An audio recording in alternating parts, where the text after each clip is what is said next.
এটাও লাগবে অঙ্ক অঙ্ক করার সময়। আচ্ছা দেখো, তাহলে ভৌতালোক বিজ্ঞানে প্রথমেই যে তুমি টপিকটা পড়তে পারো সেটা হলো তোমার এই যে ধরো একটা তরঙ্গ। তরঙ্গ তো বুঝো, হ্যাঁ তরঙ্গ বুঝো না? হ্যাঁ বুঝি। তরঙ্গ, কম্পাঙ্ক, এই দুইটা টপিক বুঝো, তরঙ্গ কম্পাঙ্ক। বুঝি, তারপরে একটু আলোচনা করে দেন। আচ্ছা দেখো, এই যে ধরো তোমার পানির ঢেউ, হুম, একটা তরঙ্গ দেখতে এরকম হয় না? হ্যাঁ এই যে হ্যাঁ। ধরো এটা হলো তরঙ্গের শীর্ষ, মানে সর্বোচ্চ তরঙ্গটা এতটুকু উপরে উঠছে, এতটুকু উপরে উঠে আবার সাম্য অবস্থায় আসছে, আবার সে নিচে নামছে, নিচে নেমে পরে আবার সে সাম্য অবস্থায় আসছে, আবার উপরে উঠছে, আবার সে সাম্য অবস্থায় আসছে, আবার কি নিচে নামছে, এইভাবে কি চলতে থাকে। আচ্ছা বলো তো, যখন তরঙ্গ কি সামনের দিকে অগ্রসর হয়, যখন তরঙ্গটা সামনের দিকে অগ্রসর হয়, তখন কি পানির কণা, ধরো এই যে পানির কণা এই জায়গায় আছে, এই জায়গায় একটা পানির কণা আছে, এই জায়গায় একটা পানির কণা আছে, এই জায়গায় একটা পানির কণা আছে, আমি কি বলতে পারি না পানির কণাগুলোও কি সামনে আগাইতে থাকে, ও একটু সামনে আগায়, ও একটু সামনে আগায়? হ্যাঁ হ্যাঁ না, হ্যাঁ। এরকম বলতে পারি না। এই যে পানির কণাটা কেন? আছে না, এই পানির কণাটা একবার উপরে উঠে, উপরে উঠে আবার সে নিচে নামছে, নিচে নামে আবার সে নিচেও নামছে। মানে এই যে একটা পানির কণা দেখো, এই যে একটা পানির কণাই, এই পানির কণাটা হুম, প্রথমে উপরে উঠছে, পরে সে আবার সাম্য অবস্থায় আসছে, পরে সে আবার নিচে নামছে, নিচে নামে সে আবার সাম্য অবস্থায় আসছে, আবার উপরে উঠছে, এভাবে সে কি কম্পিত হইতে থাকে। তোমার কাছে মনে হয় যে সামনে আগাচ্ছে, মূল কথা হলো ধরো এই যে পানির কণাটা আছে না, এই পানির কণাটা কাঁপাকাঁপি শুরু করে, এই পানির কণাটার কাঁপাকাঁপিতে তার পাশের পানির কণাটাও কাঁপাকাঁপি শুরু করে দেয়। বুঝছো? হ্যাঁ হ্যাঁ বুঝছি, মানে সিরিয়ালে একটার পর একটা করে, তাই দেখা যায় যে মনে হয় যে পানিগুলো সামনে আসতেছে। হ্যাঁ, মনে হয় যেন পানির কণাগুলো সামনে আসতেছে, কিন্তু আসলে পানির কণাগুলো কিন্তু সামনে আগাচ্ছে না, পানির কণাগুলো নিজের জায়গায় থাইকা এরকম লাফালাফি করতেছে। বুঝছো? এখন দেখো, হুম হুম। এখন তরঙ্গ জিনিসটা কি, তরঙ্গ জিনিসটা হলো এই যে তোমার পানির কণাটা, মানে একটা পানির কণা লাফালাফির কারণে তার পাশের পানির কণাটাও লাফালাফি করতেছে। তো লাফালাফি করতে করতে করতে এই যে দেখো তোমার, এটা হলো তোমার এই যে একটা তরঙ্গ শেষ সম্পূর্ণ হয়েছে, এই যে একটা তরঙ্গ কি হয়েছে এই বিন্দুতে সম্পন্ন হয়েছে। এই যে এতটুকুরে কি বলা হয়, একটা তরঙ্গ। মানে এই যে একটা পানির কণা, তরঙ্গ। পানির কণা একবার উপরে উঠলো, উঠে আবার সাম্য অবস্থায় আসলো, আবার নিচে নামলো, নিচে নামে আবার সাম্য অবস্থায় এসে পড়লো, তখন একটা কি সৃষ্টি হলো, পূর্ণ তরঙ্গ সৃষ্টি তরঙ্গ। হলো। এই যে একটা পানির কণা প্রথমে কি উপরে উঠলো, পরে সাম্য অবস্থায় আসলো, পরে আবার নিচে নামলো, পরে আবার সাম্য অবস্থায় আসলো, তখন কি কি সম্পন্ন হয়েছে, একটা পূর্ণ তরঙ্গ সম্পন্ন তরঙ্গ। হয়েছে। এই একটা পূর্ণ তরঙ্গরে বলা হয়, একটা পূর্ণ তরঙ্গরে বলা হয় ল্যামডা। কি বলা হয়? ল্যামডা। ল্যামডা। ওটারই বলা হয় কি, তরঙ্গ। ওটারই বলা হয় তরঙ্গ। আর দেখো তরঙ্গ। এক সেকেন্ডে পানিটা তোমার যতবার কম্পিত হয়, প্রতি সেকেন্ডে পানি, ধরো এই যে পানিটা এক যতবার সেকেন্ডে বলবো। 5-6 বার কি কম্পন দিছে, কয়বার, 5-6 বার কি দিছে, কম্পন দিছে। কম্পন। যতবার কম্পন দেয় সেটার বলা হয় কম্পাঙ্ক, এফ। বুঝছো? জি। এটা তোমার 9-10 ছিল, এর লেগে বেশি একটা ইয়া বললাম না, আশা করি মনে পড়ছে টুকটাক। জি জি। আচ্ছা, তাহলে এই গেল তোমার কি 9-10 জিনিসটা, এই জিনিসটা দিয়ে এখন তুমি আস্তে আস্তে শুরু করবা। আচ্ছা দেখো, এরপরে তোমার যে জিনিসটা জানা লাগবে সেটা হলো যে আগের পৃষ্ঠা উঠানোর কিছু আছে? না না। আচ্ছা তাহলে আমি এদিকে যাই, এদিকে আসি। আচ্ছা দেখো, এখন যে কাহিনীটা হয়, ধরো তুমি সমুদ্রে দেখছো না যে ঢেউ, সমুদ্রের ঢেউ কি উপরে উঠা যায়, মানে হ্যাঁ সমুদ্রের ঢেউটা কি অনেক উঁচা উঠা যায় না? হ্যাঁ ধরো হ্যাঁ। এই জায়গা দিয়ে একটা তরঙ্গ আসতেছে, এই যে ধরো তুমি এই জায়গা দিয়ে একটা তরঙ্গ আসতেছে এইভাবে, এই জায়গা দিয়ে একটা তরঙ্গ এইভাবে আসতেছে, আবার এই জায়গা দিয়ে আবার আরেকটা তরঙ্গ এইভাবে আসতেছে। এখন তরঙ্গ দুইটা এসে একসাথে মিলিত হয়েছে, তরঙ্গ দুইটা এসে একসাথে কি হয়েছে, মিলিত হয়েছে। ধরো তুমি মিলিটারি। একটা সিম্পল কথা চিন্তা করতে পারো, ধরো এই জায়গা দিয়ে একটা জাহাজ যাচ্ছে, এই জায়গা দিয়ে একটা জাহাজ যাচ্ছে, তো জাহাজ যাওয়ার ফলে কি সৃষ্টি হয়, ঢেউ সৃষ্টি হয়। তাহলে একটা ঢেউ আরেকটা ঢেউর সাথে আইসা যখন লাগে, একটা ঢেউ যখন আরেকটা ঢেউর সাথে আইসা লাগে, তখন আরেকটা বড় একটা ঢেউ সৃষ্টি হয়। এতটুকু বুঝি? একটা ঢেউ হ্যাঁ আসে যখন বুঝছি। আরেকটা ঢেউর সাথে লাগে, তখন কি সৃষ্টি হয়, একটা বড় ঢেউ বড় সৃষ্টি হয়। বড়। ধরো এই যে এই জায়গায় যে তরঙ্গটা, এই জায়গায় যে তরঙ্গটা, এই তরঙ্গটারে তুমি বললাম y1, আর এই তরঙ্গটারে তুমি বললা y2। তাহলে এই জায়গায় যে বড় তরঙ্গটা সৃষ্টি হবে সেটা হবে y = y1 + y2। এবং এই তরঙ্গটা কি, এটাকে বলা হবে লব্ধি ঢেউ বা লব্ধি তরঙ্গ। এটার কি বলা হবে? লব্ধি তরঙ্গ। এগুলো সব বেসিক, ঠিক আছে? এগুলা ম্যাথমেটিক্যাল কোনো কিছু না, ম্যাথমেটিক্যাল জিনিসপাতি আসতেছে আস্তে আস্তে, বুঝছো? এগুলারে বলে বেসিক। আচ্ছা দেখো, এখন আগের পৃষ্ঠায় একটা জিনিস তুমি একটু লেখা রাখতে পারো, সেটা হলো এই যে দেখো তরঙ্গটা সর্বোচ্চ যতটুকু উপরে উঠছে না, তরঙ্গটা সর্বোচ্চ হ্যাঁ যতটুকু উপরে উঠছে না, এটাকে বলে বিস্তার এ। এটার কি বলে? বিস্তার বিস্তার। এ। তরঙ্গটা সর্বোচ্চ যতটুকু উপরে উঠছে এটাকে বলা হয় বিস্তার এ। তো মনে রাখবা, তরঙ্গের সর্বোচ্চ যে সরণ সেটাকে বলা হয় বিস্তার। বিস্তার সমান সমান কি? তরঙ্গের সর্বোচ্চ সরণ। লেখা রাখো এটা, বিস্তার সমান সমান তরঙ্গের সর্বোচ্চ সরণ। এটার ইংলিশ নাম হলো অ্যামপ্লিটিউড, এই কারণে এটারে এ দ্বারা প্রকাশ করা হয়। এটারে এ দ্বারা প্রকাশ করা হয়। লিখছি। হ্যাঁ, আচ্ছা দেখো, এখন মনে করো তোমার আমি বললাম যে জাহাজ যখন যায় তখন বড় একটা তরঙ্গ সৃষ্টি হয়, আর যখন নৌকা পানির মধ্যে দিয়ে যখন নৌকা যায় তখন কি কম তরঙ্গ সৃষ্টি হয় না?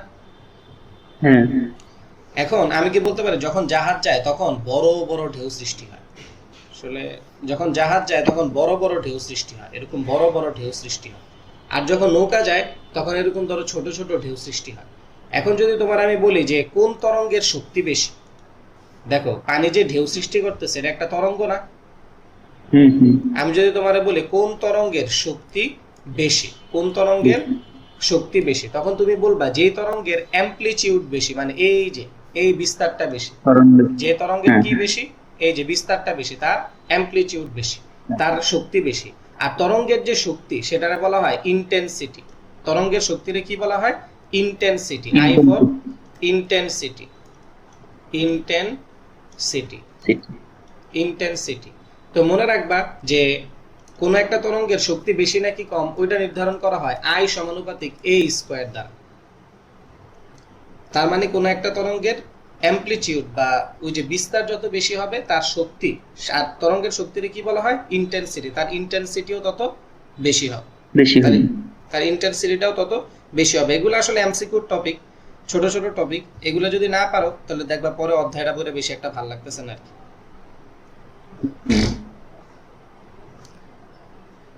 লিখছো?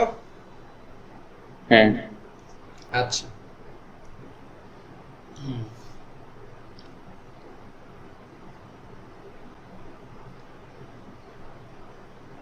আচ্ছা দেখো এই জায়গায়, তাহলে এবারকে আমরা পড়ি। এই যে মেন টপিক শুরু হয়ে গেছে ক্লাসের, সেটা হলো ব্যতিচার। ব্যতিচার। তো ব্যতিচার জিনিসটা হলো দুটি তরঙ্গ পরস্পর উপরিপাতিত হলে দেখো লিখে ফেলো সাথে সাথে, দুইটি তরঙ্গ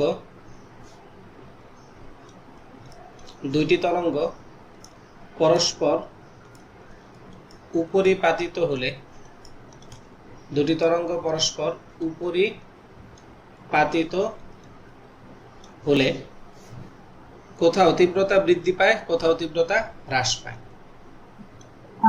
দুটি তরঙ্গ পরস্পর উপরিপাতিত হলে কোথাও তীব্রতা বৃদ্ধি পায়,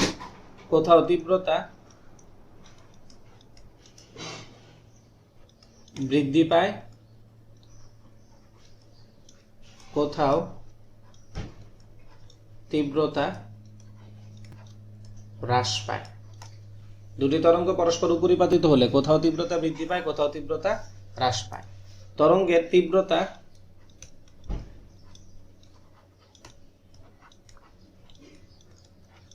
তীব্রতা হ্রাস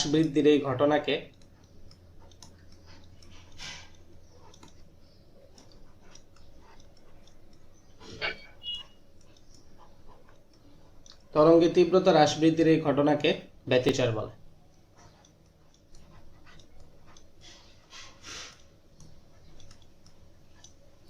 তরঙ্গের তীব্রতা হ্রাস বৃদ্ধির এই ঘটনাকে কি বলে? তরঙ্গ বলে।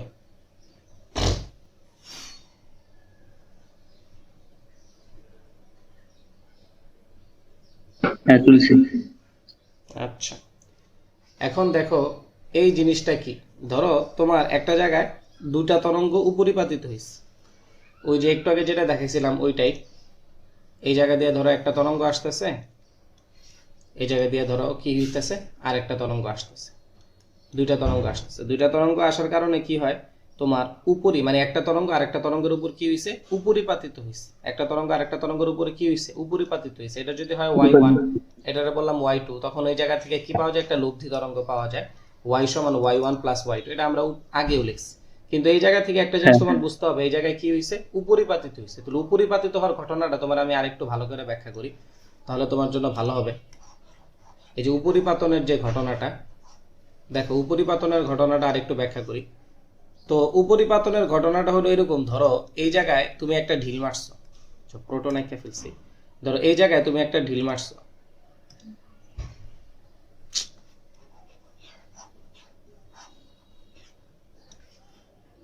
এই জায়গায় তুমি একটা ঢিল মারছো, ঢিল মারলে কি সৃষ্টি হবে, এখানে একটা ঢেউ সৃষ্টি হবে।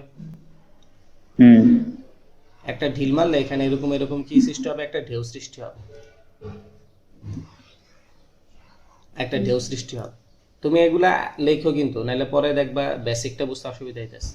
এই জায়গায় তুমি আরেকটা ঢিল মারছো, এই জায়গায় তুমি আরেকটা ঢিল মারছো, এখানেও কিন্তু কি সৃষ্টি হয়েছে, একটা ঢেউ সৃষ্টি হয়েছে। আমি কি বলতে পারি যে একটা পর্যায়ে গিয়া তোমার লাল ঢেউটা সাদা ঢেউয়ের উপর উপরিপাতিত হবে? হ্যাঁ উপরিপাতনের ঘটনাটা ভালো করে বুঝছো?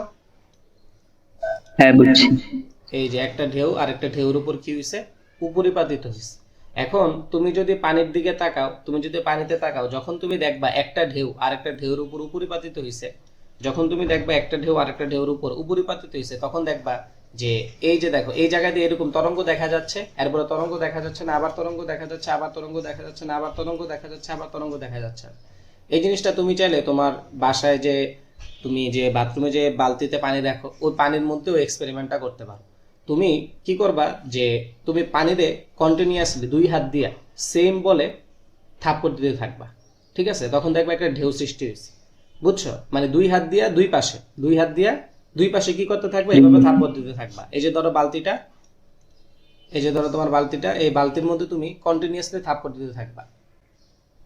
এই যে দেখো, এই যে তোমার বালতিটা, এই বালতির মধ্যে তুমি কন্টিনিউয়াসলি কি করতে থাকবা, থাপ্পড় দিতে থাকবা, এই পাশে আর এই পাশে। তখন দেখবা যে এক পাশ দিয়ে ঢেউ সৃষ্টি হয়, আরেক পাশ দিয়ে ঢেউ সৃষ্টি হয় না, এক পাশ দিয়ে ঢেউ সৃষ্টি হয়, আরেক পাশ দিয়ে ঢেউ সৃষ্টি হয় না। মানে ঢেউয়ের মাঝখানে মাঝখানে তোমার এমনি সোজা থাকে।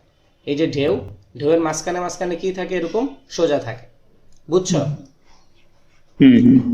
এটা আসলে তুমি মানে প্র্যাকটিক্যালি করলে বোঝা যায় ভালো করে। আচ্ছা, ওই জায়গা থেকেই একটা জিনিস আসে, সেটা হলো ইয়ং এর দ্বিচির পরীক্ষা। ওই জায়গা থেকে একটা কনসেপ্ট আছে, সেটা হলো ইয়ং এর দ্বিচির পরীক্ষা। তোমার 60 to 70% তুমি বলতে পারো যে 70% কোশ্চেন এই টপিক থেকেই হয়েছে, বুঝছো? এই টপিকটা ভালো করে মনোযোগ দিয়ে পড়ো, ইয়ং এর দ্বিচির পরীক্ষা। আচ্ছা, আমি এটার জন্য একটু আরেকটা বোর্ড ইউজ করব, কেননা এখানে অনেক আঁকাকি করা লাগবে। তুমি একটু পেন্সিল নিয়ে বসতে পারো, তো তোমার আঁকতে সুবিধা হবে।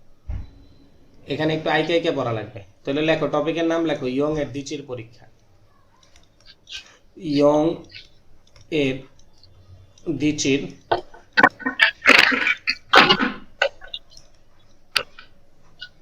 পরীক্ষা, ইয়ং এর দ্বিচির পরীক্ষা। ওকে, এখন দেখো এই যে ইয়ং এর দ্বিচির পরীক্ষাতে কি হয়, যে দুইটা সরু ছিদ্র চিট থাকে। এই যে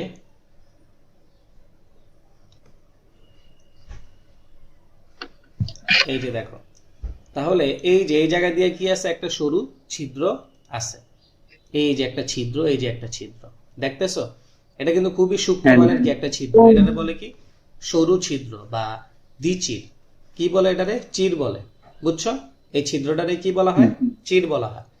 এরপরে তোমার এটার সামনে একটা পর্দা রাখা হয়, এটার সামনে একটা পর্দা রাখা হয়। দেখো, এই যে এটার সামনে একটু নির্দিষ্ট দূরত্বে একটা পর্দা রাখা হয়, ঠিক আছে? ওকে, এখন তুমি যে জিনিসটা খেয়াল করতে হবে সেটা হলো, এই জায়গায় তোমার আলোক উৎস রাখা হয়। এই জায়গাটাতে কি রাখা হয়? আলোক উৎস রাখা হয়। এখন আলোক উৎস থেকে আলো যে আসে, আলো কিভাবে আসে? তরঙ্গ আকারে আসে। এই যে ধরো তরঙ্গ আকারে আসতেছে, তরঙ্গ আকারে আসতেছে, তরঙ্গ আকারে আস্তে আস্তে এই জায়গায় এসে পড়ে আলো, এই জায়গায় এসে এই জায়গাও কিভাবে তরঙ্গ আকারে কি আলোটা যাইতে থাকে, তরঙ্গ আকারে আলোটা যেতে থাকে। এখন যে সমস্যাটা হয়, আলো তো এই ছিদ্র দিয়েও প্রবেশ করে আবার এই ছিদ্র দিয়েও প্রবেশ করে। তো দেখা যায় যে এই ছিদ্রের আলো ওই ছিদ্রের আলোর সাথে উপরিপাতিত হয়, এই ছিদ্রের আলো ওই ছিদ্রের আলোর সাথে কি হয়, উপরিপাতিত হয়। উপরে হ্যাঁ, আমি একটু আগে বলছি যখনই একটা আলো আরেকটা আলোর উপর উপরিপাতিত হয় তখন কি কোথাও তরঙ্গ দেখা যাবে আবার কোথাও তরঙ্গ দেখা যাবে না, কোথাও তরঙ্গ দেখা যাবে কোথাও তরঙ্গ দেখা যাবে না, বুঝছো? এখন এই জিনিসটা যদি তোমার আমি একটু প্রমাণ দেখাই, যদিও তোমার প্রমাণ দেখা লাগবে না কিন্তু এরপর আমি একটু দেখাই দিই। এই যে আমি এই জিনিসগুলো একটু মুছা দিই, এই জিনিসগুলো তুমি পরে উঠাও, এই জিনিসগুলো তোমার এখন আপাতত লাগবে না, পুরাটাই মুছে নিলাম। আচ্ছা দেখো, তাহলে আমি এই জিনিসগুলো একটু মুছে, ও মা কি হইতেছে, এই জিনিসগুলো একটু মুছে দিই। দূর, চা আবার লেখাই লাগবে।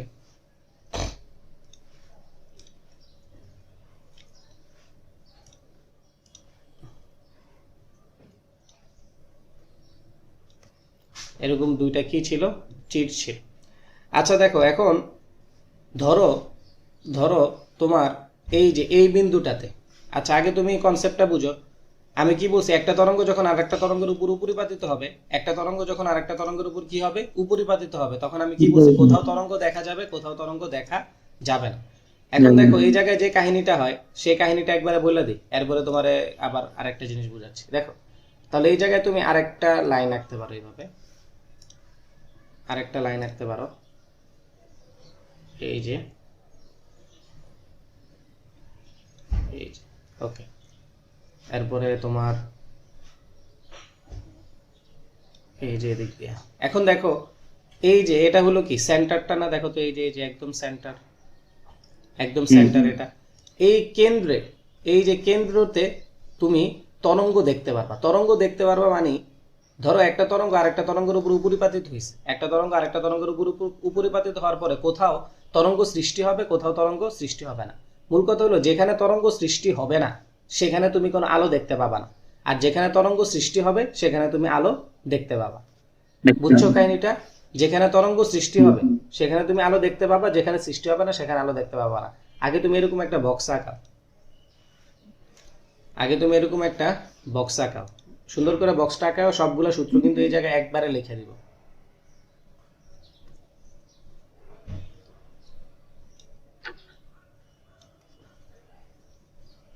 অধ্যায়টা খুবই সহজ আছে, খালি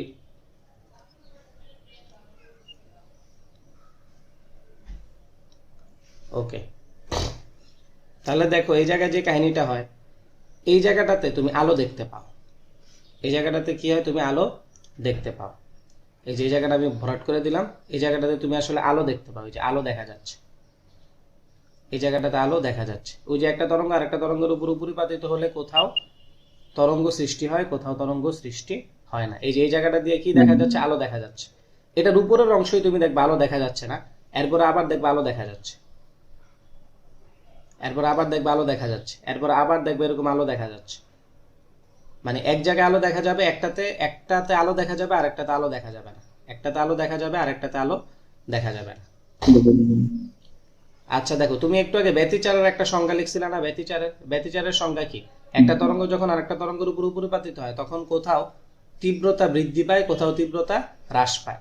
তরঙ্গের তীব্রতা হ্রাস বৃদ্ধির এই ঘটনাটাকে কি বলে, ব্যতিচার বলে। তাহলে দেখো এই জায়গায় তীব্রতা বৃদ্ধি পাইছে, মানে একটা তরঙ্গ আরেকটা তরঙ্গের উপর উপরিপাতিত হওয়ার ফলে কি হয়েছে, তীব্রতা বৃদ্ধি পাইছে। আর বাকি জায়গাগুলোতে কি হয়েছে, তরঙ্গ দেখা যাচ্ছে না, তার মানে ওই জায়গাগুলোতে তীব্রতা হ্রাস পাইছে। আচ্ছা দেখো, তাহলে এই যে এটা কি সেন্টার, এটা হলো সেন্টার, এটাতে তুমি ধরবা n = 0, এটাতে তুমি বলবা n = 0। এটা কি বলো তো, এখানে কি তরঙ্গ সৃষ্টি হয়েছে না সৃষ্টি হয় নাই? আচ্ছা এতটুকু লেখছো কিনা সেটা বলো। লিখছি। আচ্ছা এতটুকু লেখা থাকলে দেখো, তাহলে এই জায়গায় কি তরঙ্গ সৃষ্টি হয়েছে? না। তাহলে এটাতে বলবা তুমি n = 1 d, d দ্বারা বুঝাইছি ডার্ক, d দ্বারা কি বুঝাইছি, ডার্ক। আর যখন বি লিখবো তখন বুঝবা ব্রাইট, যখন বি লিখবো তখন কি বুঝবা, ব্রাইট। দেখো এটা হলো জিরো, এটা হলো জিরোতম। এই যে কেন্দ্রে যেটা আছে ওটারে কি বলে? জিরোতম। জিরো আর এটারে তুমি বলবা n is equal two 1 bright, মানে ফার্স্ট ব্রাইট, ব্রাইট। প্রথম উজ্জ্বল। এটা হলো কি সেকেন্ড ডার্ক, এটারে তুমি বলবা সেকেন্ড ব্রাইট। এটারে তুমি বলবা কি থার্ড ডার্ক, এটারে বলবা কি থার্ড ব্রাইট। এটা দেখো নিচের দিকে, এটারে বলবা নিচের দিকের ফার্স্ট ডার্ক। এটা হলো তোমার নিচের দিকের ফার্স্ট ব্রাইট, এটা নিচের দিকের সেকেন্ড ডার্ক, সেকেন্ড ব্রাইট।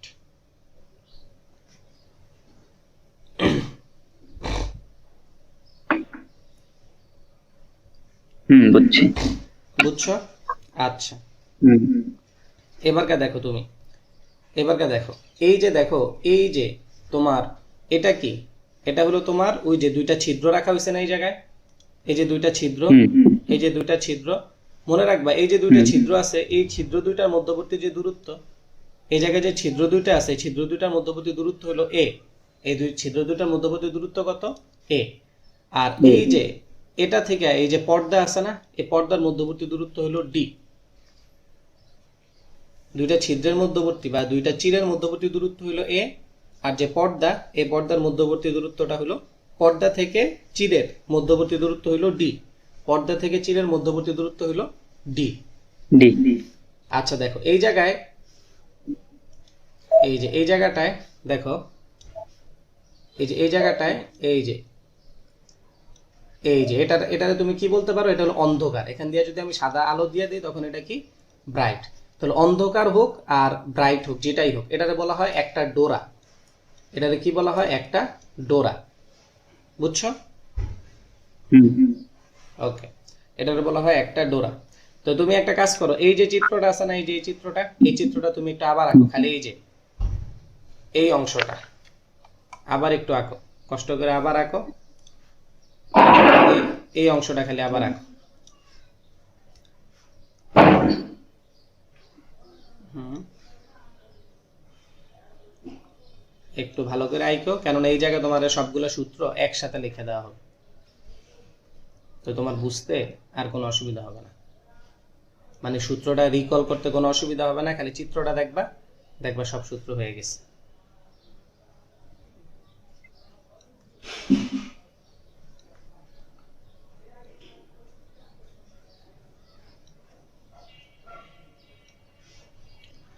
তাহলে এখানে জাস্ট কি করবে? একটা উজ্জ্বল দিবা, একটা অন্ধকার দিবা, একটা উজ্জ্বল দিবা, একটা অন্ধকার দিবা।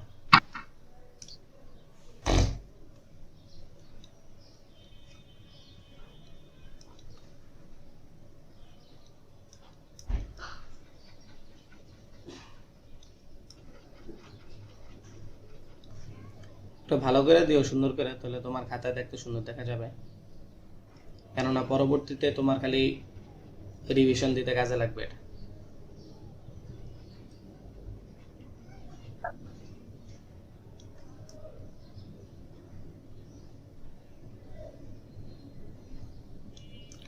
ওকে দেখো, তাহলে এরপরে তুমি যেটা, যে সূত্রগুলো একটু মুখস্থ করতে হবে এখন, সেটা হলো যে এই যে দেখো এই জায়গায়, এই যে দেখো এতটুকু হলো একটা ডোরার প্রস্থ। এই যে দেখো এতটুকু কি? একটা ডোরার প্রস্থ। তো এটার আমি বলতে পারি ডোরা বা পট্টির প্রস্থ। তো এটার আমি কি বলতে পারি? ডোরা বা পট্টি। ডোরা বা পট্টি, ডোরা বা পট্টির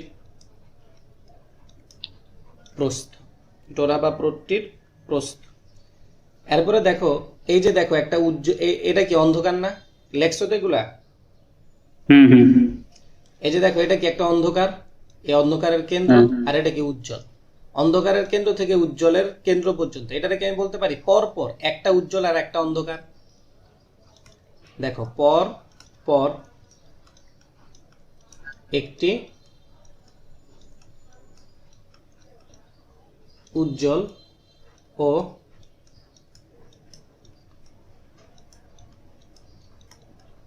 অন্ধকারের মধ্যবর্তী দূরত্ব, পরপর একটি উজ্জ্বল ও অন্ধকারের মধ্যবর্তী দূরত্ব। পরপর একটি উজ্জ্বল ও অন্ধকারের মধ্যবর্তী দূরত্ব। এরপরে তোমার পড়তে হবে সেটা হলো যে পরপর ডোরা, এরপরে তুমি দেখো ডোরা ব্যবধান বা ঝালরের প্রস্থ। এই যে দেখো এই জায়গা থেকে এই জায়গা দিয়ে মানে একটা অন্ধকার থেকে শুরু করে একটা উজ্জ্বলের শেষ পর্যন্ত, এটা আমি বলতে পারি ডোরা ব্যবধান বা ঝালরের প্রস্থ।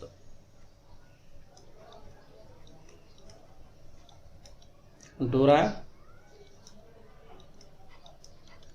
ব্যবধান বা ঝালরের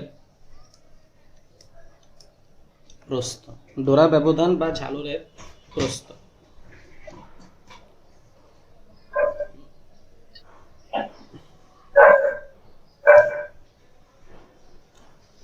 তাহলে দেখো এটারেও জেড দ্বারা প্রকাশ করা হয়, এরপরে তোমার এটারেও জেড দ্বারা প্রকাশ করা হয়, আর এটারে তোমার ডেল জেড দ্বারা প্রকাশ করা হয়, ডেল জেড দ্বারা প্রকাশ করা হয়।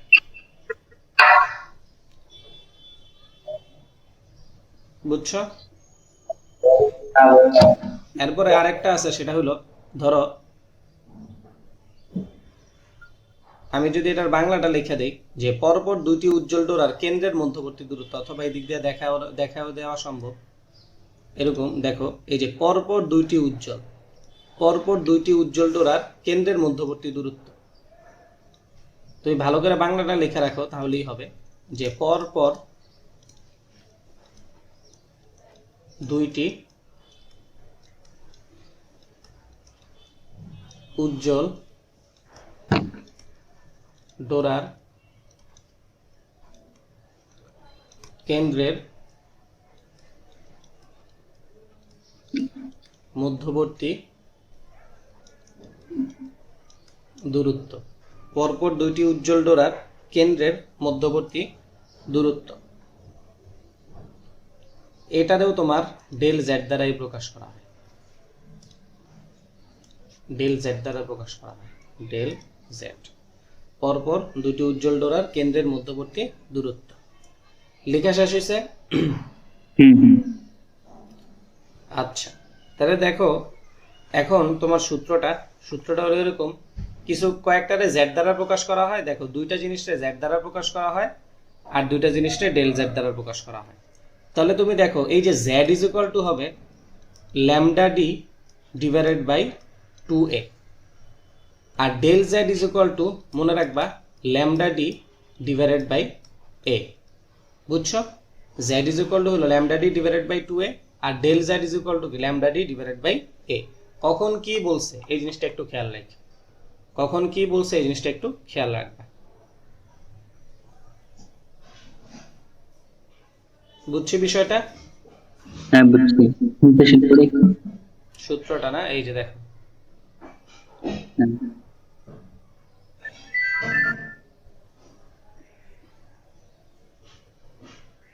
হ্যাঁ ঠিক আছে। আচ্ছা, শেষ হয়েছে লেখা? হ্যাঁ হ্যাঁ ওকে, তাহলে দেখো এই জায়গায় তোমার এখন তোমাকে একটা জিনিস দিল যে এই যে ধরো দুইটা স্লিট, এই যে একটা স্লিট, এই তোমার আর একটা স্লিট, আর এটা হলো তোমার এই যে পর্দা। এখন তোমাকে যদি হঠাৎ করে কোশ্চেন করা হয় যে তোমারে বলা হলো যে এই যে বিন্দুটা আছে, এই যে বিন্দুটা আছে, এই বিন্দুতে কি তোমার অন্ধকার সৃষ্টি হবে না উজ্জ্বল সৃষ্টি হবে, তা তুমি কি ডাইরেক্ট বলে দিতে পারবা? তা কিন্তু তুমি ডাইরেক্ট জানো না। এই জায়গায় উজ্জ্বলও সৃষ্টি হতে পারে, অন্ধকারও সৃষ্টি হতে পারে। তাহলে এই জায়গায় এক্স্যাক্টলি কি সৃষ্টি হবে সেটা তুমি কিভাবে বের করবা, সেটা বের করার ফর্মুলাটাই এখন তোমার করতে হবে। আচ্ছা, তাহলে তোমাকে এক্স্যাক্টলি বলা হলো যে পি বিন্দুতে বলেন উজ্জ্বল সৃষ্টি হবে না অন্ধকার সৃষ্টি হবে, পি বিন্দুটাতে উজ্জ্বল সৃষ্টি হবে না অন্ধকার সৃষ্টি হবে। তো এই জিনিসটা তোমার বের করতে বলতে পারে তোমাকে। তো দেখো এই যে এই জায়গায় যে ছিদ্রটা, আমরা কি জানি ছিদ্ররে কি বলা হয়? চির বলা হয়। ছিদ্ররে কি বলা হয়? চির। তাহলে এটা হলো S1 চির, এটা হলো কি S2 চির। একটা হলো কি S1 চির, আর একটারে কি বলা হয়? S2 চির। আচ্ছা, এটা হলো তোমার কেন্দ্র, এটা হলো কি তোমার কেন্দ্র, আর কেন্দ্র থেকে পি বিন্দুর মধ্যবর্তী যে দূরত্ব সেটার আমি বললাম এক্স এন। কেন্দ্র থেকে তোমার যে পি বিন্দুতে যে ইয়াটা কি বলে দূরত্বটা, সেটার আমি বললাম কি এক্স এন। তুমি যদি আগের তোমার খাতার দিকে তাকাও তখন দেখবা কেন্দ্রে তোমার উজ্জ্বল সৃষ্টি হয়। কেন্দ্রে কি সৃষ্টি হয়? উজ্জ্বল সৃষ্টি হয়। সেটারে বলা হয় কেন্দ্রীয় উজ্জ্বল। সেটারে তোমার বলা হয় কি? কেন্দ্রীয় উজ্জ্বল। তাহলে কেন্দ্রীয় উজ্জ্বল থেকে পি বিন্দুর মধ্যবর্তী যে দূরত্ব সেটারে আমি তোমারে কি বললাম? X N. আচ্ছা, তুমি একটা কমন সেন্স চিন্তা করো, একটা কমন সেন্স একটু চিন্তা করো যে এই যে পথটা এস টু পি এটাও একটা পথ, আবার এস ওয়ান পি এটাও একটা পথ। তো এই জায়গায় যে আলোক উৎসটা ছিল, এই আলোক উৎসের তোমার একটা তরঙ্গের এস টু পি দূরত্ব অতিক্রম করা লাগছে, আরেকটা তরঙ্গের কি এস ওয়ান পি দূরত্ব অতিক্রম করা লাগছে না? হ্যাঁ হ্যাঁ বুঝতেছো জিনিসটা? একটা তরঙ্গের কি এস টু পি দূরত্ব অতিক্রম করা লাগছে, আরেকটা তরঙ্গের এস ওয়ান পি দূরত্ব অতিক্রম করা লাগছে। তুমি আমারে বলো কোন দূরত্বটা বেশি? S to P. S to P দূরত্বটা বেশি। তাহলে এস টু পি দূরত্ব থেকে এস ওয়ান পি দূরত্বটা বিয়োগ করলে যেটা পাওয়া যায় সেটারে বলা হয় পথ পার্থক্য। সেটার কি বলা হয়? পথ পার্থক্য। পথ পার্থক্য জিনিসটা কিছুই না, ওই যে দুইটা তরঙ্গ উৎস থাকলে, ধরো দুইটা তরঙ্গ উৎস থাকলে, সরি তরঙ্গ উৎস একটা, কিন্তু তরঙ্গটা এখানে দুই ভাগে ভাগ হয়ে গেছে, তো একই কথা বলা যায় যে এদিক দিয়ে একটা তরঙ্গ আসতেছে, এদিক দিয়ে একটা তরঙ্গ আসতেছে। তো দেখা যায় এই বিন্দুতে যে তরঙ্গগুলো আইসা একত্রিত হয়েছে, এই বিন্দুটাতে তরঙ্গগুলো একত্রিত হইয়া যে আসছে, তখন এই তরঙ্গের কম দূরত্ব অতিক্রম করা লাগছে, এই তরঙ্গের বেশি দূরত্ব অতিক্রম করা লাগছে। ঠিক আছে না? যে একটা তরঙ্গের কম দূরত্ব অতিক্রম করা লাগছে, আর একটা তরঙ্গের বেশি দূরত্ব অতিক্রম করা লাগছে, আর এই জিনিসটাতে বলা হয় কি? পথ পার্থক্য। বুঝছো? জি বুঝছি। আচ্ছা, তাহলে দেখো এবার উঠেছে এতটুকু? হ্যাঁ উঠেছি।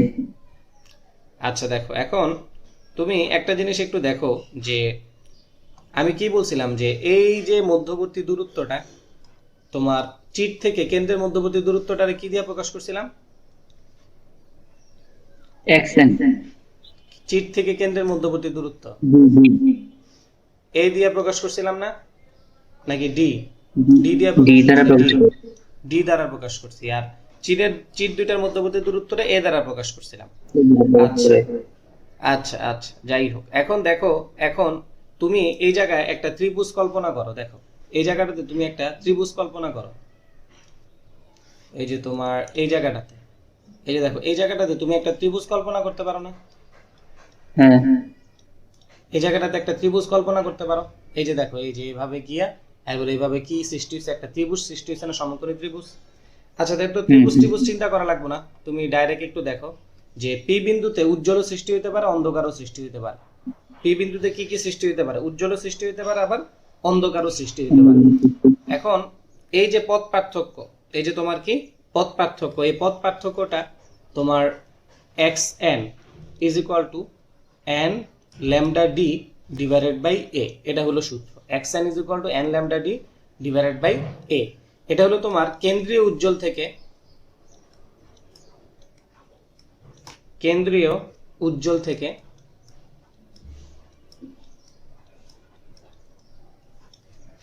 কেন্দ্রীয় উজ্জ্বল থেকে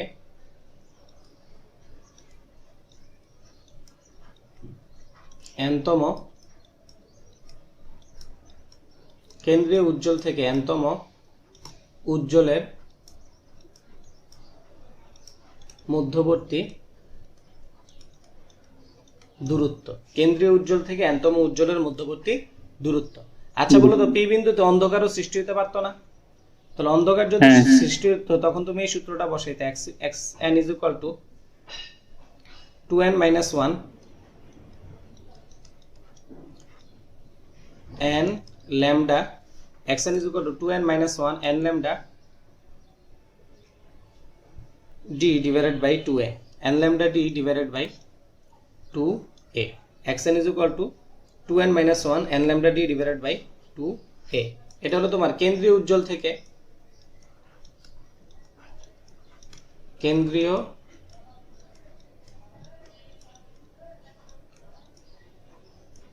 উজ্জ্বল থেকে এনতম অন্ধকারের মধ্যবর্তী দূরত্ব, কেন্দ্রীয় উজ্জ্বল থেকে n-তম অন্ধকারের মধ্যবর্তী দূরত্ব।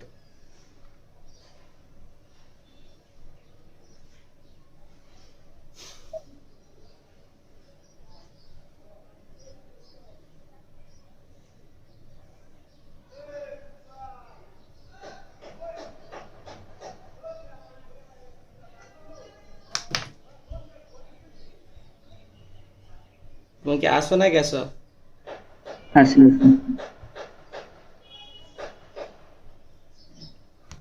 আচ্ছা, লেখা শেষ হলে বললো।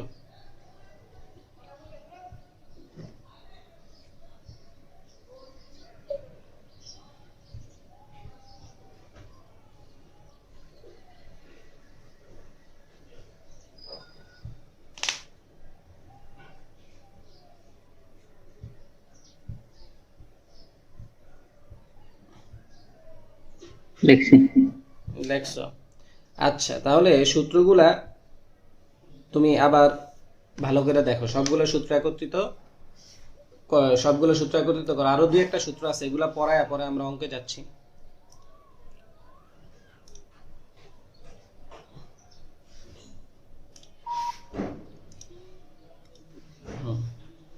আচ্ছা দেখো, এগুলা পড়ায় পরে আমরা অঙ্কে যাচ্ছি।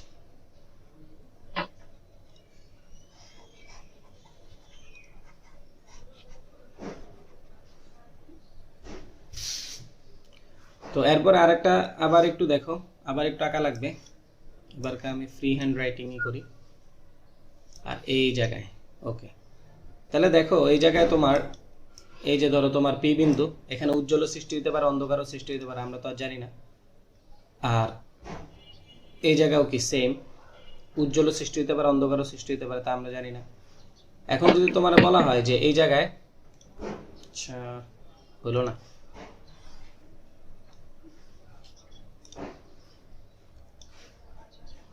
টেন থিটার একটা সূত্র ছিল,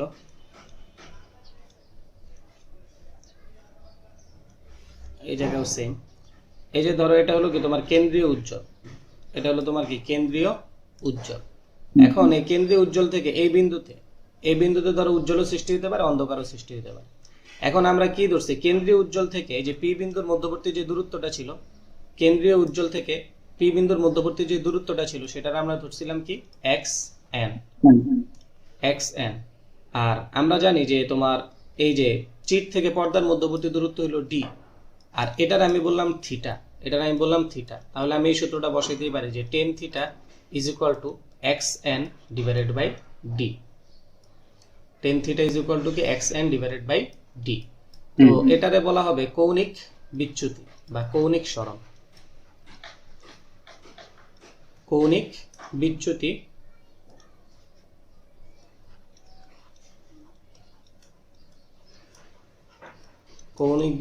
বা সরণ। Tan theta is equal to X N divided by D. আর এই যে এই দুই বিন্দুর মধ্যবর্তী দূরত্ব হলো এ।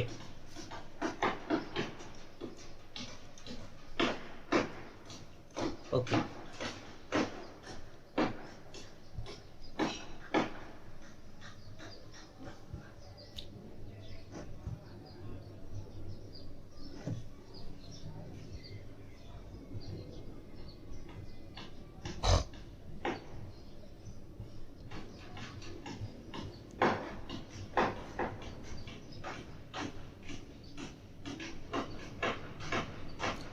হইছে? হ্যাঁ আস্তে আস্তে লাগবে, সমস্যা নেই। আচ্ছা দেখো, এখন তোমার অনেক কিছুই তো বললাম, তো এখন তুমি একটা কাজ করতে পারো, বই বের করতে পারো।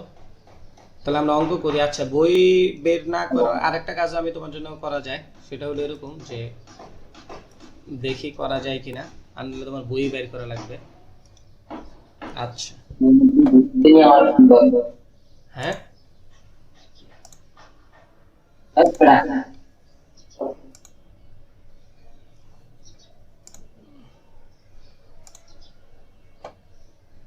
কথা শোনা যাচ্ছে? জি শোনা যাচ্ছে। আচ্ছা, তাহলে দেখো এই জায়গায় তোমার আমরা যে অধ্যায়টা পড়লাম সেটা হলো অধ্যায় 7 ভৌত আলোক বিজ্ঞান। তো এই চ্যাপ্টারের দেখো আমি সিকিউ সলভ করি। এই যে বোর্ডের সিকিউ গুলা দেখো সলভ করি। এই যে এখানে কি বলছে তোমাকে, দাঁড়াও সহজগুলোতে যাওয়া লাগবে। দেখো 2 নাম্বার প্রশ্নটা একটু পড়ো, 2 নাম্বার প্রশ্নের গ নাম্বারটা একটু পড়ো। দেখো কি বলছে, গ নাম্বারটা পড়ো। আচ্ছা তোমার এই জায়গায় যেন আমরা আবার সলভ করতে পারি, এই কারণে এটা একটু অন করে নিই। ওকে দেখো এবারকা এই যে 2 নং প্রশ্নের গ নাম্বারটা একটু পড়ো, 2 নং এর গ নাম্বারটা। দেখো স্পষ্ট দেখা যাচ্ছে না। স্পষ্ট দেখা যাচ্ছে না গ নাম্বারটা? না না, বাংলা বাংলা। তাহলে তোমার নেটওয়ার্কের সমস্যা হইতে পারে, আর নাহলে দেখো নেটওয়ার্কটা একটু ঠিক হয়নি, আর নাহলে তোমার বই বের করতে হবে, বই থেকে করে দিতে হবে।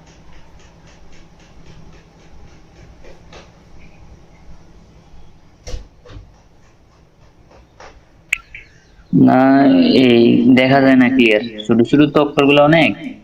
ছোট ছোট না? হুম। আচ্ছা দেখে এটা বড় করা যায় কিনা বলো। হ্যাঁ হ্যাঁ, জুম করলে বড় হয়, দেখা যাচ্ছে। তোমার এখানে দেখা যাচ্ছে এখন? হ্যাঁ হ্যাঁ, এখন দেখা যাচ্ছে। এই তো এটা দেখা গেলেই সুবিধা। আচ্ছা দেখো তাহলে তুমি প্রশ্নটা পড়ো, কি বলছে এখানে, যে নির্দিষ্ট তরঙ্গ দৈর্ঘ্যের আলো এত মিলিমিটার প্রস্থ দিয়ে দিছে, তার মানে কি আমি বলতে পারি না এ দিয়ে দিছে। হুম। ফলে কেন্দ্রীয় চরমের উভয় পাশে তৃতীয় ক্রমের অবমগুলোর, দেখো তৃতীয় ক্রমের তার মানে n = কত 3, তৃতীয় ক্রমের অবমগুলোর মধ্যবর্তী কৌণিক দূরত্ব সেটা হলো কি থিটা। তৃতীয় ক্রমের অবমগুলির মধ্যবর্তী কি দূরত্ব? কৌণিক দূরত্ব। এটা কি দিয়ে দিছে তোমারে? থিটা দিয়ে দিস। লেন্স থেকে পর্দার দূরত্ব 150 সেন্টিমিটার, তার মানে তোমারে ডি দিয়ে দিস। বুঝতে পারছো বিষয়গুলা? তাহলে এবারে দেখো যা বলতে চাচ্ছে তা আমরা একটু আঁকাই, যা বলছে তা একটু আঁকাই। এই যে তোমার দেখো এটা তো তোমার কেন্দ্রীয় চরম, এটা কি কেন্দ্রীয় চরম। এখন ওরা বলছে যে ফলে কেন্দ্রীয় চরমের উভয় পার্শ্বে তৃতীয় ক্রমের অবমগুলোর মধ্যবর্তী কৌণিক দূরত্ব, তৃতীয় ক্রম। এই যে দেখো এই জায়গায় আমি বললাম তৃতীয় ক্রমের তোমার থার্ড ডার্ক সৃষ্টি হয়েছে, আর নিচে দিয়েও দেখো তোমার এই জায়গাতে কি সৃষ্টি হয়েছে? থার্ড ডার্ক সৃষ্টি হয়েছে। বুঝছো বিষয়টা? তাহলে এতটুকুর আমরা কি বলতে পারি? থিটা। এতটুকুর আমরা বলতে পারি থিটা। এখন ওরা আমারে বলছে যে 2 থিটা = 34.26 ডিগ্রি। কি বলছে? তৃতীয় ক্রমের অবমগুলোর মধ্যবর্তী কৌণিক দূরত্ব 34.26 ডিগ্রি। তুমি কি জিনিসটা বুঝছো? তৃতীয় ক্রমের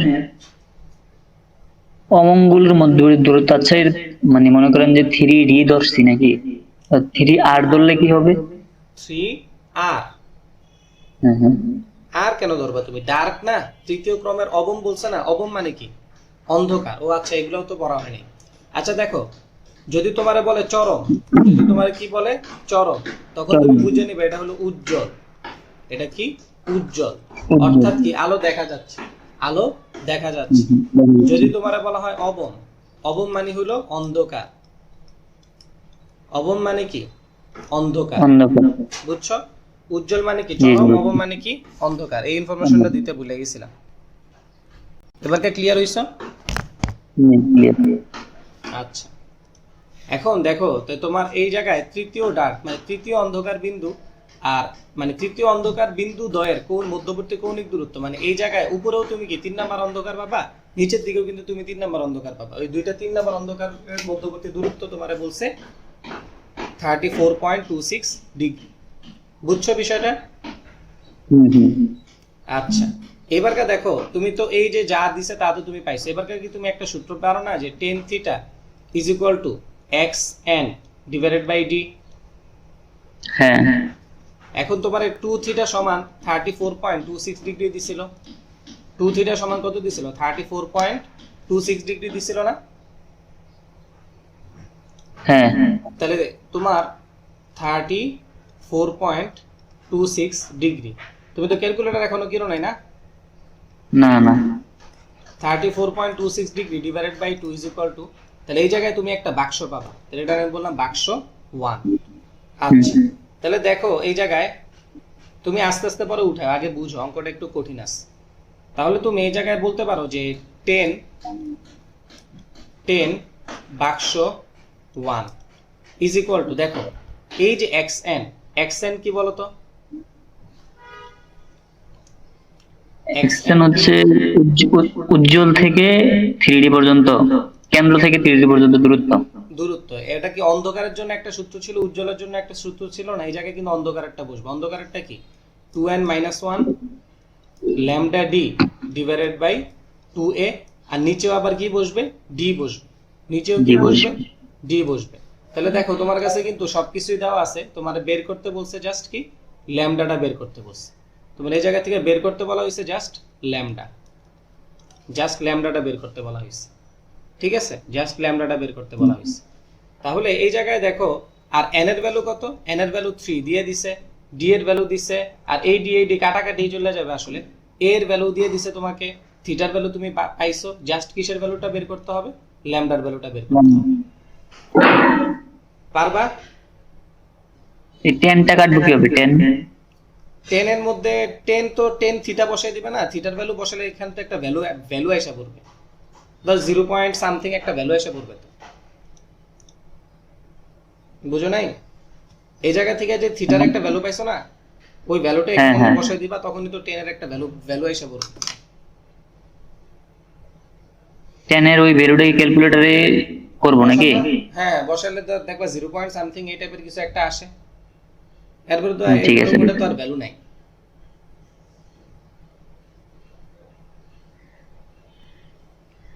বুঝছো? তুমি এই যে এই যে অ্যাপটা আমি তোমার দেখালাম, ওই অ্যাপে ঢুকে আবার অঙ্কটা প্র্যাকটিস করবা, মোবাইলের ক্যালকুলেটরে হলেও প্র্যাকটিস করবা। আচ্ছা দেখো, এই অঙ্কটা হালকা কঠিন ছিল, আমি আগে একটু সহজ অঙ্কগুলা করায় আসি, তাহলে তোমার বুঝতে সুবিধা হবে। আচ্ছা তাহলে তুমি একটু জুম করো মোবাইলটারে, তাহলেই কিন্তু তুমি এই ইয়াগুলা দেখতে পারবা। আচ্ছা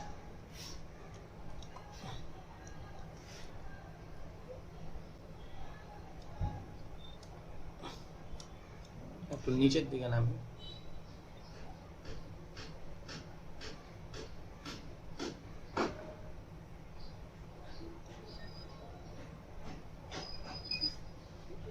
আচ্ছা দেখো, এই যে এই প্রশ্নটা দেখো, এই যে তোমার 11 নম্বর প্রশ্নটা, 11 নম্বর প্রশ্নটা দেখো, ইয়ং এর দ্বিচির পরীক্ষায় এত অ্যাংস্ট্রম তরঙ্গদৈর্ঘ্যের আলো ব্যবহার করা হয়েছে, ল্যামডা দেওয়া আছে। আলো ব্যবহারে 1.5 মিটার দূরে স্থাপিত ব্যতিচার দেখো, তার মানে তোমার এই জায়গায় ডি দেওয়া আছে।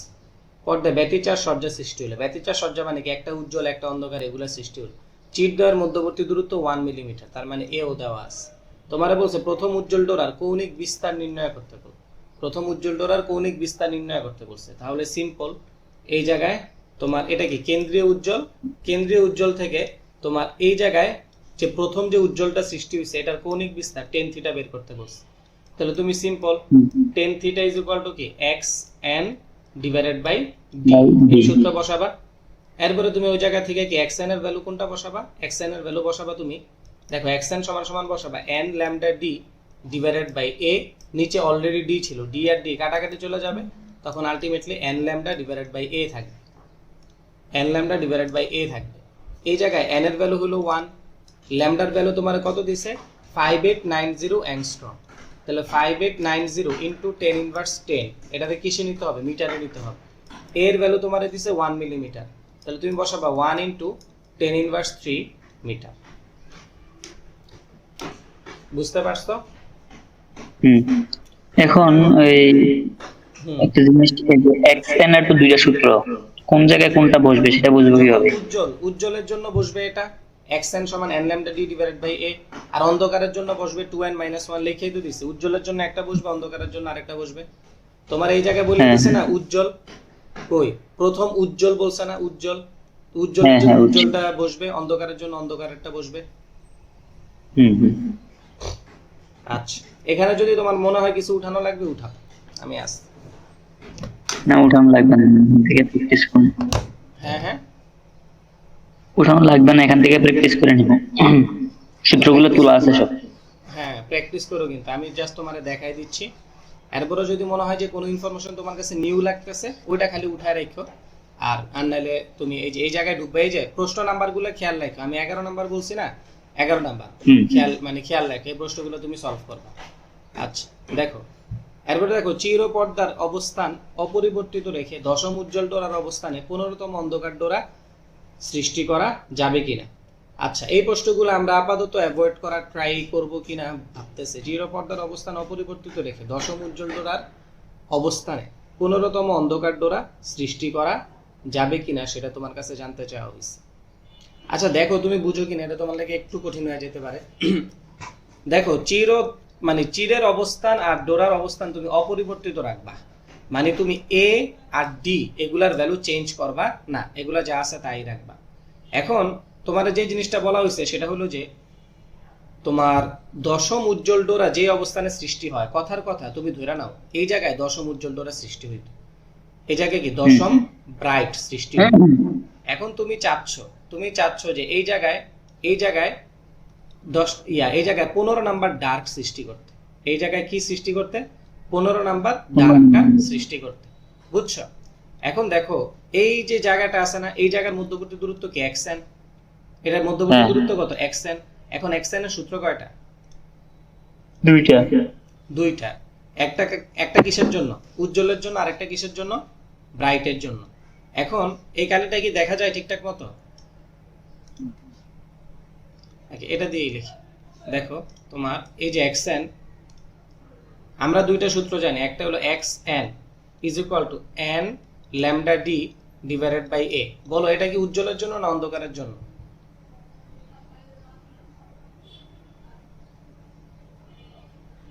হ্যালো, হ্যাঁ হ্যালো, এটা কি উজ্জ্বলের জন্য না অন্ধকারের জন্য? তো উজ্জ্বলের জন্য।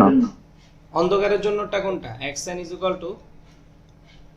2n - 1 lambda d divided by 2। এটা কি উজ্জ্বলের জন্য না অন্ধকারের জন্য? উপরেরটা অন্ধকারের জন্য। উপরেরটা অন্ধকারের জন্য। এখন দেখো, তোমার xnটাও কি সেম রাখতে হবে না? কেননা কি বলছে, যে জায়গায় দশম উজ্জ্বল ডোরা সৃষ্টি হয় ওই জায়গায় তোমার 15তম অন্ধকার ডোরা সৃষ্টি করতে হবে। তার মানে তুমি কি বলতে পারতেছো যে ডিও সেম রাখতে হবে, এও সেম রাখতে হবে, xnও সেম রাখতে হবে, nটা চেঞ্জ করতে হবে। n কি 10 ছিল, তোমার এই জায়গায় কত বানাইতে হবে? 15 বানাইতে হবে। তাহলে তুমি চেঞ্জ করতে পারবা কি? তুমি আমার আগে এটা বলো। শুধু n তে চেঞ্জ করতে হবে, তাছাড়া তো মনে হয় না ল্যামডা তরঙ্গ দৈর্ঘ্য চেঞ্জ করতে পারবা। তরঙ্গ দৈর্ঘ্য চেঞ্জ করতে পারবা না? তুমি তো যতগুলা জিনিস ধ্রুবক বলছে সবগুলাই তো চেঞ্জ করতে পারবা, মানে সবগুলাই তুমি চেঞ্জ করতে পারবা না, আনলেস তুমি শুধুমাত্র কি চেঞ্জ করতে পারবা? তরঙ্গ দৈর্ঘ্যটা চেঞ্জ করতে পারবা। বুঝছো কাহিনীটা? তাহলে এই অঙ্কটা তুমি এইভাবে করতে পারো। কেননা তোমারে কি বলা হয়েছে যে 10তম উজ্জ্বল ডোরা যে জায়গায় সৃষ্টি করতে হবে। দেখো আমি যদি এই জায়গায় আবার একটু ভালো করে আঁকে দিই তোমারে, এই যে দেখো 10তম উজ্জ্বল ডোরাটা যে জায়গায় সৃষ্টি করতে হবে, 15তম উজ্জ্বল ডোরাটাও কি সেম জায়গায় সৃষ্টি করতে হবে। এই 15তম উজ্জ্বল ডোরাটা সেম জায়গায় সৃষ্টি করতে হবে। তার মানে কি xn কি দুই জায়গার ক্ষেত্রেই সেম না? xnটা কিন্তু দুই জায়গার ক্ষেত্রেই সেম। তাহলে তুমি দেখো xn অফ ব্রাইটের ক্ষেত্রে আবার xn অফ ডার্কের ক্ষেত্রেও দুইটাই কি সেম। তাহলে এই জায়গার ক্ষেত্রে তুমি লিখবা n lambda d divided by a, আর এই জায়গায় লিখতে পারো 2n - 1 lambda d divided by 2a। এখন দেখো তোমার ব্রাইট কয় নাম্বার ব্রাইটের কথা বলছিল? 10 নাম্বার ব্রাইটের কথা বলছিল। আর এই জায়গায় ল্যামডার জায়গায় রাখলাম, ডি এর মতো রাখলাম, এ এর মতো রাখলাম, এগুলা কোনো কিছু, ল্যামডাটা আমি চেঞ্জ করতে পারবো। আর এই জায়গায় দেখো তোমার n এর ভ্যালু কত বলছে? 15। তাহলে 2 × 15 - 1, 2 × 15 - 1। এই জায়গায় আমি বললাম ল্যামডা ডার্ক, আর এই জায়গায় আমি বললাম ল্যামডা ব্রাইট ইনটু তোমার ডি তো আর চেঞ্জ করতে পারবো না, 2 আর a এগুলাও চেঞ্জ করতে পারবো না। এবারকে তুমি কাটাকাটি করো, a আর a কাটাকাটি, d আর d কাটাকাটি, ঠিক আছে? তাহলে তোমার এবারকে তুমি হিসাব নিকাশ করে দেখো ল্যামডা b এটা কিন্তু দেওয়া আছে, ল্যামডা b কিন্তু তোমারে দিছে, দেখো ল্যামডা b কিন্তু তোমারে দিছে এই যে 5890 অ্যাংস্ট্রম, বুঝছি? 5890 অ্যাংস্ট্রম। তার মানে তোমার যে ল্যামডা ব্রাইট এটা কিন্তু দেওয়া আছে 5890 অ্যাংস্ট্রম। তো তোমার জাস্ট ল্যামডা ডার্কটা বের করতে হবে, বুঝছো? হ্যাঁ বুঝছি। ওকে, কি আর করবা ক্লাস নাকি? তোমার রেসপন্স পাওয়া যাচ্ছে না বেশি একটা। না এটা মনে করেন শেষের এটা তো বুঝি নাই। শেষের এটা বুঝো নাই? না শেষের এটা বুঝো নাই? আহা, এতক্ষণ ধরে বললাম তোমারে। আচ্ছা তুমি একটা কাজ করো, তাহলে শেষের এটা নিজে নিজে আবার একটু ভাইবো, না পারলে নেক্সট ক্লাসে আবার বললো, ঠিক আছে? ওকে। আচ্ছা, এখন কি তুমি, তোমার কি অঙ্ক আরো কয়েকটা দেখাই দিব, নাকি তুমি নিজে নিজে ট্রাই করে পরে বলবা আমারে? আচ্ছা নিজে নিজে ট্রাই করে করে দেখি। থাকো। তাহলে এই যে এখন কি দেখলে বুঝবা যে কোন অঙ্কটা পারার মতো, কোন অঙ্কটা পারার মতো না, আর কোন জায়গায় আসবে এটা তো বুঝছো। হ্যাঁ হ্যাঁ আইসা একটা কাজ করবা, এই যে এই পেজের নিচে নামা যাবা, ঠিক আছে? নিচে, একদম নিচে নামা যাবা। কেন নিচে নামবা? কেননা নিচের গুলা সহজ, সহজ থেকে কঠিনে আসবে আস্তে আস্তে, বুঝছো?